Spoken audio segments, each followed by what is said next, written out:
हिमाचल प्रदेश जैसे ही कोरोना मुक्ति की तरफ बढ़ रहा था, एकाएक यहां कोरोना पॉजिटिव केसेस का आना शुरू हो गया।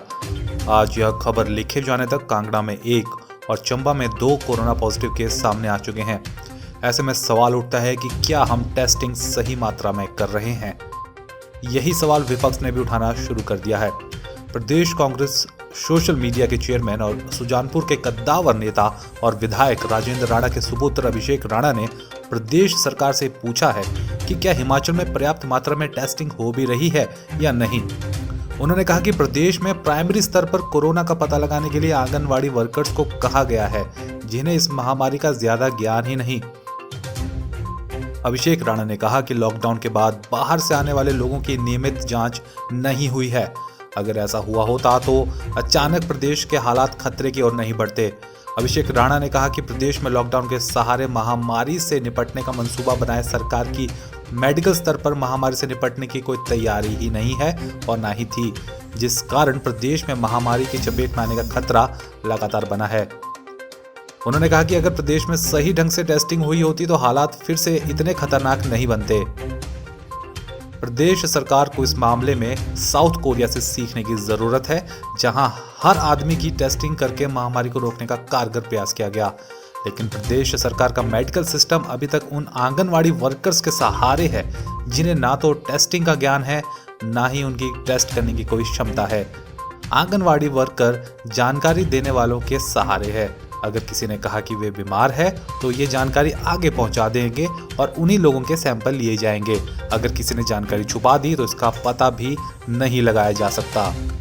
अभिषेक राणा ने कहा कि सरकार को ये चीजें बदलनी होगी, नहीं तो प्रदेश में कोरोना के और भी मामले सामने आते रहेंगे।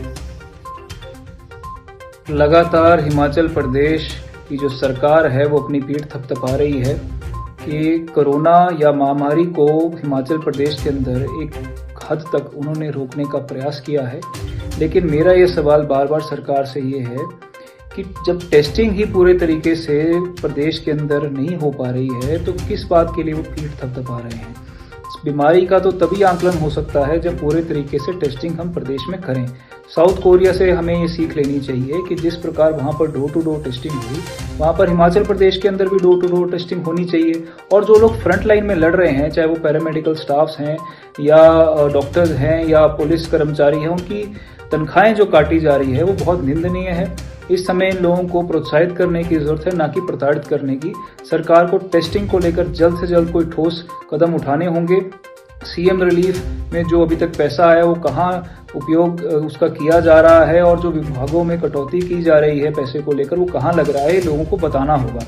और जब तक टेस्टिंग हम पूरे तरीके से प्रदेश के अंदर सफलतापूर्वक नहीं करते हैं तब तक हमें खुशी मनाने की आवश्यकता नहीं है।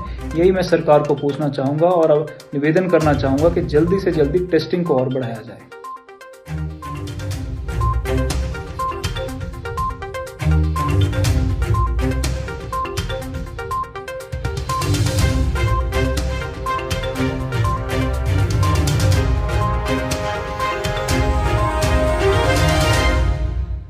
यूट्यूब चैनल को सब्सक्राइब करें, साथ ही प्रदेश से जुड़ी ताज़ा जानकारी और रोचक कार्यक्रमों के लिए घंटी वाले बटन को जरूर दबाएं और लेटेस्ट नोटिफिकेशन पाएं।